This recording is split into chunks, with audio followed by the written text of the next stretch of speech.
और बड़ी खबर है देश के लिए, एक बड़ी खुशखबरी। कोरोना काल में परेशानियों से जूझ रहे लोगों के लिए एक राहत की खबर। कोरोना वैक्सीन से जुड़ी ये बहुत बड़ी खबर है। साल के आखिर तक रूस वैक्सीन भेजेगा। रूस भारत को 10 करोड़ वैक्सीन के डोज साल के अंत तक भेज देगा। नवंबर तक भारत में स्पुतनिक उपलब्ध होगा। भारत में रूस की वैक्सीन का ट्रायल होगा। इस साल के अंत तक स्पुतनिक वैक्सीन उपलब्ध हो सकती है। जानकारी मिल रही है कि रूस भारत को 10 करोड़ डोजेस वैक्सीन के सप्लाई करने वाला है, जो कि नवंबर तक भारत में उपलब्ध हो जाएगा। देखिए, बेहद बड़ी खबर है इस वक्त की। प्रदेश में कोरोना के बढ़ते आंकड़े, कोरोना का बढ़ता संक्रमण जिस तरह से अब लोगों को और भी ज्यादा डरा रहा है, ऐसे हालात के बीच ये इस वक्त की सबसे बड़ी खबर है। सहयोगी रंजिता हमारे साथ इस वक्त फोन लाइन पर जुड़ी हुई हैं। रंजिता, इस वक्त की बल्कि वैक्सीन आने तक की यही सबसे बड़ी खबर है। सुन पा रही है रंजिता मुझे?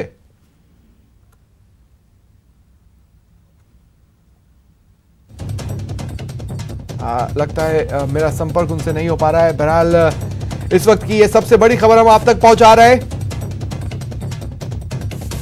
कोरोना के कहर से जूझ रहे देश के लिए ये एक बेहद बड़ी खुशखबरी है।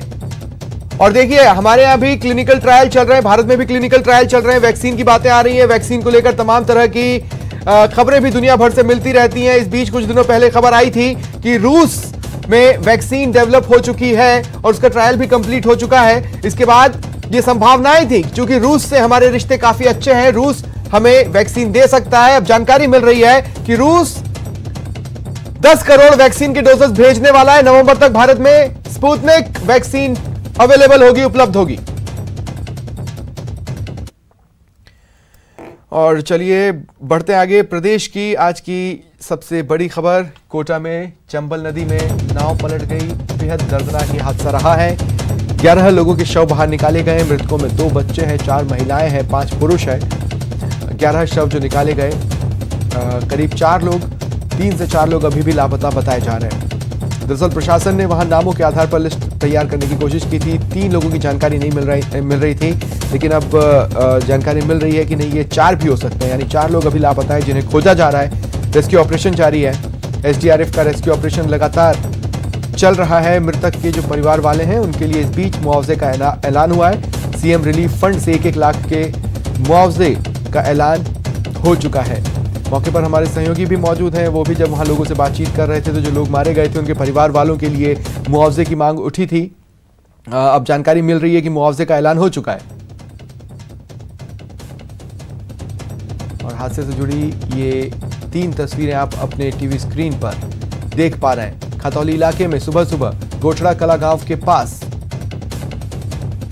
8 से 9 बजे के बीच में एक नाव चंबल नदी में पलट गई। ग्रामीण नाव से कमलेश्वर धाम दर्शनों के लिए जा रहे थे।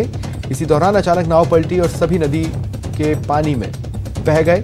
सूचना मिलते ही प्रशासन में हड़कंप मचा। आनन फानन में प्रशासन, पुलिस, राहत बचाव दल के साथ मौके पर पहुंचा। पानी में डूबे लोगों की तलाश के लिए रेस्क्यू ऑपरेशन चलाया। तीनों ही तस्वीरें आपकी टीवी स्क्रीन पर। और चलिए सीधा रुख करते हैं सहयोगी शाकिर का, जो इस वक्त हमारे साथ जुड़ रहे हैं। शाकिर, क्या ताजा तस्वीरें और क्या ताजा हालात हैं?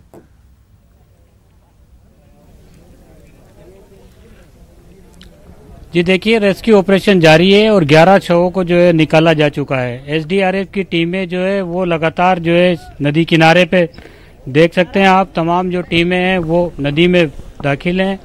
जो जवान हैं, गोताखोर हैं, वो कोशिश कर रहे हैं कि जो लोग कब तक नहीं मिले हैं उनको तलाशा जाए। टीमें जो है, एनडीआरएफ की भी टीम यहाँ पर है, एसडीआरएफ की भी टीम है, स्थानीय जो नगर निगम के गोताखोर हैं वो भी यहाँ पर मौजूद हैं।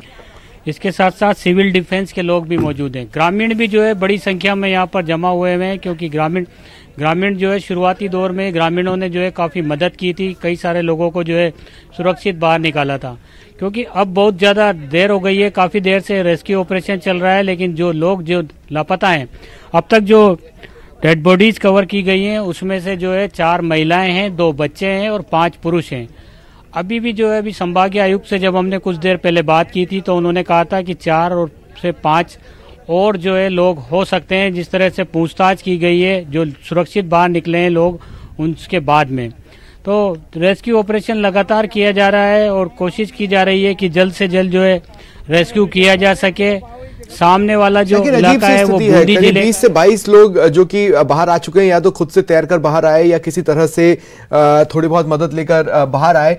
उनसे बातचीत के आधार पर भी इस निष्कर्ष पर अभी तक नहीं निकला जा सका है कि नाव पर कुल कितने सवार थे और फिलहाल कितने लापता हैं।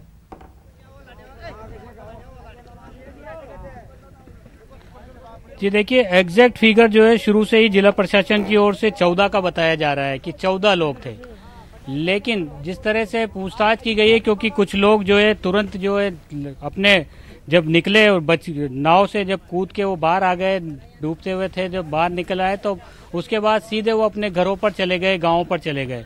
तो एक टीम है जो वो लगातार इस बात की लिस्टिंग कर रही है कि और कौन लोग हो सकते हैं। अभी भी हमने कुछ देर पहले यहाँ पता किया कि कुछ ग्रामीण जो है यहाँ पहुंचे हैं क्या, जिनके परिवार वाले लापता है, तो वो ग्रामीण भी यहाँ पर नजर हमको नहीं आ रहे हैं।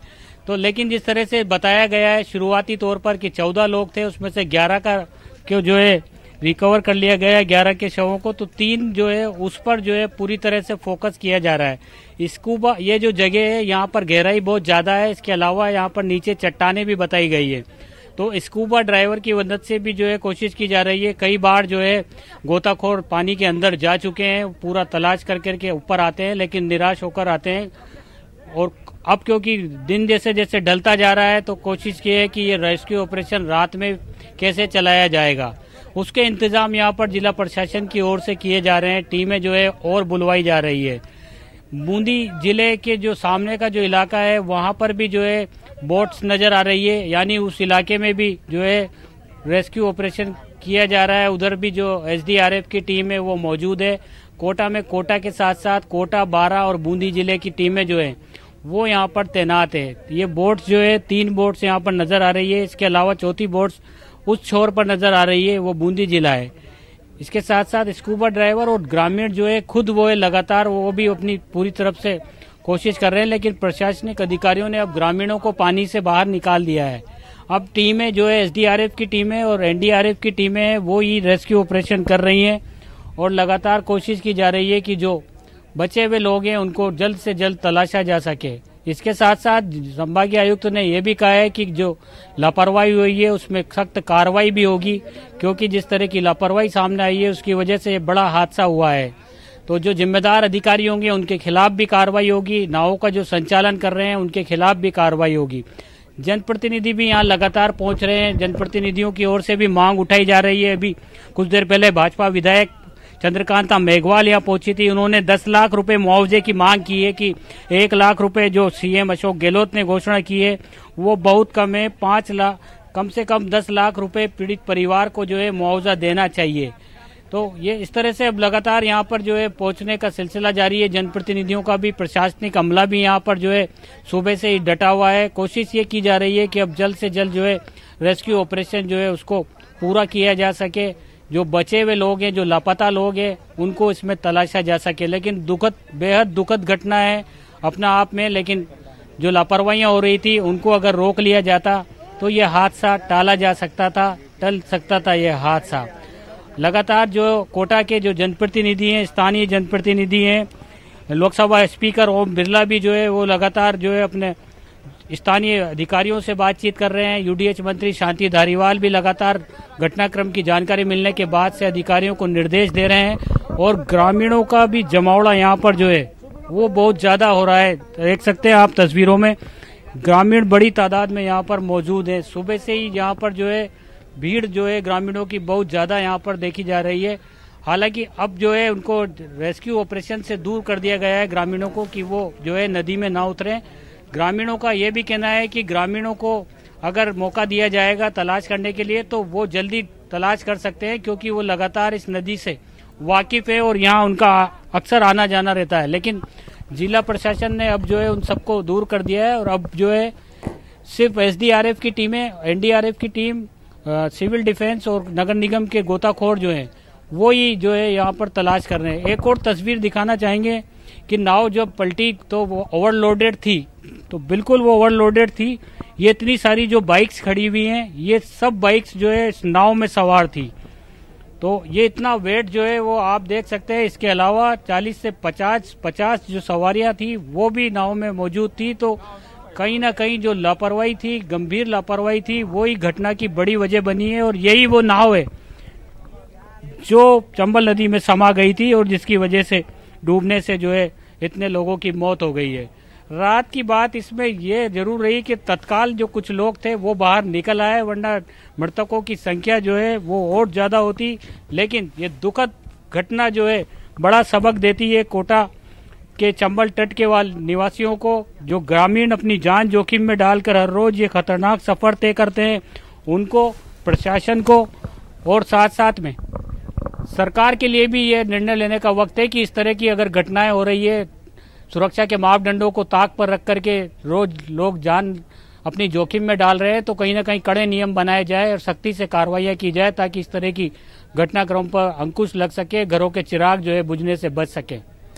क्या शाकिर इस तरह की कोशिशें चालू हुई हैं कि ये नाव किसकी थी और वो कौन शख्स है, उससे प्रशासन ने बातचीत की कोशिश की हो, और इस तरह के कितने नाव संचालक होंगे जिनके पास इस तरह की नाव होंगी जो कि मोस्ट प्रोबेबली शायद अधिकृत भी नहीं है?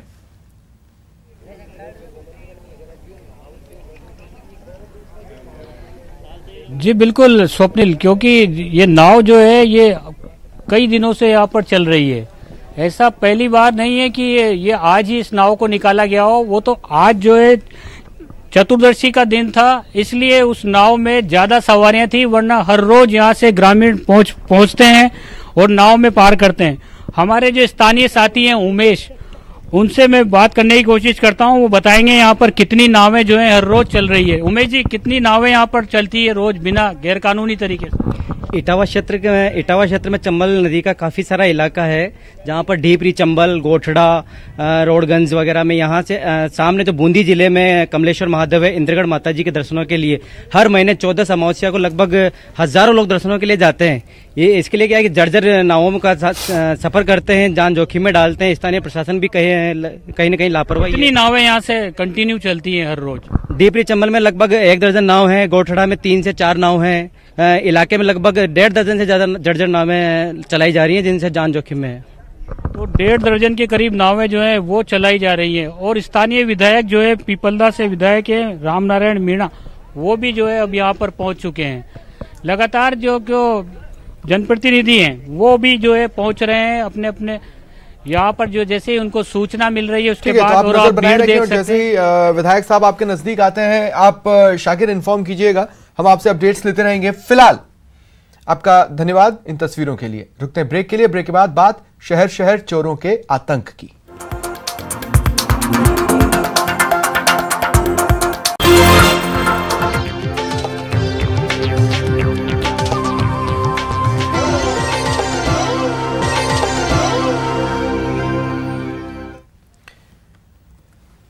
खबर कोटा से है, जहां विज्ञान नगर इलाके में 2 शातिर महिला चोरों ने मोबाइल दुकान से एक मोबाइल चोरी कर लिया। चोरी की वारदात दुकान में लगे सीसीटीवी में कैद हुई। तस्वीरों में आप देख सकते हैं किस तरह 2 महिलाएं दुकान में एंट्री करती हैं। दुकानदार की नजर हटते ही खड़ी महिला चंद सेकंड में मोबाइल चोरी कर लेती है। पलक झपकते ही मोबाइल चोरी। फिलहाल दुकानदार की शिकायत पर सीसीटीवी फुटेज के आधार पर पुलिस जांच कर रही है।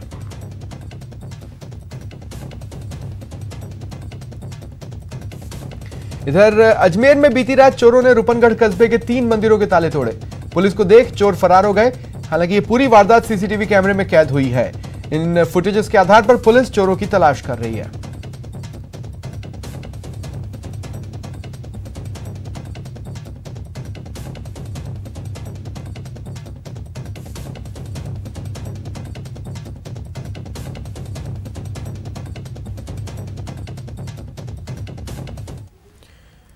और चलिए लगातार हम कोटा में सामने आए हादसे के अपडेट्स हम आप तक पहुंचा रहे हैं।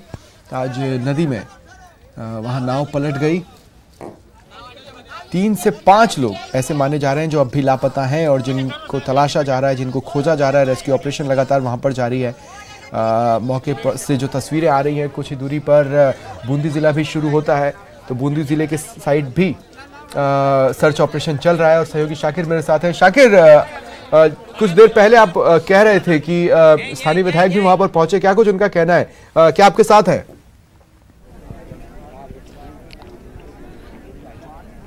जी देखिए, स्थानीय विधायक पहुंचे हैं और एक पूर्व विधायक जो है भवानी सिंह राजावत, वो भी यहाँ पर पहुंचे हैं, क्योंकि जिस तरह का घटनाक्रम है वो अपना आप में बेहद दुखद घटना है। और उसके बाद से लगातार क्योंकि ग्रामीणों का जमावड़ा भी यहाँ पर है, स्वप्निल भीड़ भी जो है बहुत ज्यादा यहाँ पर हो रही है। मैं बात करने की कोशिश करूंगा जो स्थानीय विधायक हैं पीपलदा से, रामनारायण मीणा, उनसे, क्योंकि घटनाक्रम जो हुआ है वो अपना आप में बेहद दुखद घटनाक्रम है। इसके साथ साथ जिस तरह की घटना ये हुई है, ये घटना जो है अपना आप में सबक लेने की ओर इशारा करती है कि जिस तरह का घटनाक्रम हुआ है पुनरावृत्ति इस तरह की घटनाओं की नहीं हो। पूर्व विधायक भवानी सिंह राजावत भी हैं और रामनारायण मीणा जी भी हैं। सर, दुखद घटना हुई है, लापरवाही भी नजर आ रही है। ये हमारे प्रदेश के लिए बहुत दुखद घटना है। हम सबके लिए, हम सब दुखी और चिंतित हैं। और ये भी सही है कि हम लोग अपनी असुविधा के खातिर इस तरह से हम पार कर रहे थे, जबकि न कोई लाव का लाइसेंस था, न जीवन रक्षक संसाधन होते हैं वो भी नहीं थे, और लोकल स्तर पे जो सूचना होना चाहिए था पटवारी की, इसकी उन्होंने भी नहीं दी। खैर जो भी है, हम दुखी हैं, चिंतित हैं, इस तरह के हादसे नहीं हो, इसके बारे में प्रशासन को स्ट्रांगली कदम उठाना पड़ेगा। मुआवजे की भी बात हो रही है, 10 लाख रुपए की मुआवजे की मांग की जा रही है। सीएम की तरफ से 1 लाख रुपए के मुआवजे की घोषणा की गई। देखिए, वो तो मैं जब जयपुर तक सूचना मिली, सबसे पहले जो भी हमें संसाधन जुटाना था, अधिकारियों से कहना था, संभाग स्तर के सारे अधिकारी यहाँ मौजूद हैं और हमारी बात हुई है। नियमानुसार जहाँ हादसा होता है, जैसे खटखड़ मेज में भी हुआ, 1 लाख रुपए दिए। मैंने दोबारा बात की है कि इन परिस्थितियों को देखते इस मुआवजे को बढ़ाया जाए, और वो उसके बारे में विचार कर रहे हैं। पूर्व विधायक भवानी सिंह राजावत भी पहुंचे हैं। राजावत साहब, दुखद घटना है अपना आप में, इससे पहले मेज नदी की घटना थी और अब ये एक घटना हो रही है। देखिए, बहुत दुखद घटना है, और मेज नदी की दुखांतिका के बाद सरकार ने और प्रशासन ने कोई सबक नहीं लिया। वहाँ ठीक है, पुलिया पर छोटी छोटी दीवारें खड़ी कर दी, लेकिन ये हाड़ौती में चंबल के बाद परवन, पार्वती, कालीसिंध, आऊ, घोड़ा पछाड़, मेज, ये इतनी नदियां हैं कि बहुत सारी नदियों में 12 महीने पानी रहता है।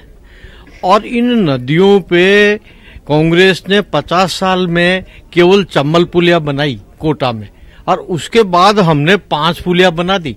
हैंगिंग ब्रिज के बाद में डबल पुलिया कोटा में, गांवड़ी गामच में पुलिया, और आगे ये आपके इसमें भी पुलिया, 5 पुलिया बना दी। लेकिन फिर भी आवश्यकता है लोगों को कि कहीं रपट बन जाए, कहीं पुलिया बन जाए। और ये जो नावें चलती है, चाहे चंबल में चलती हो, परवन में चलती हो, पार्वती में चलती हो, इन नावों को भी प्रशासन को देखना चाहिए। कई नावें अवैध चलती है, तो इन नावों का प्रशासन तो ठीक है, जब बड़ा हादसा हो जाता है तो प्रशासन सतर्क हो जाता है, लेकिन उसके 5 दिन बाद में प्रशासन चुप हो जाता है। फिलहाल हमारे साथ जुड़ने के लिए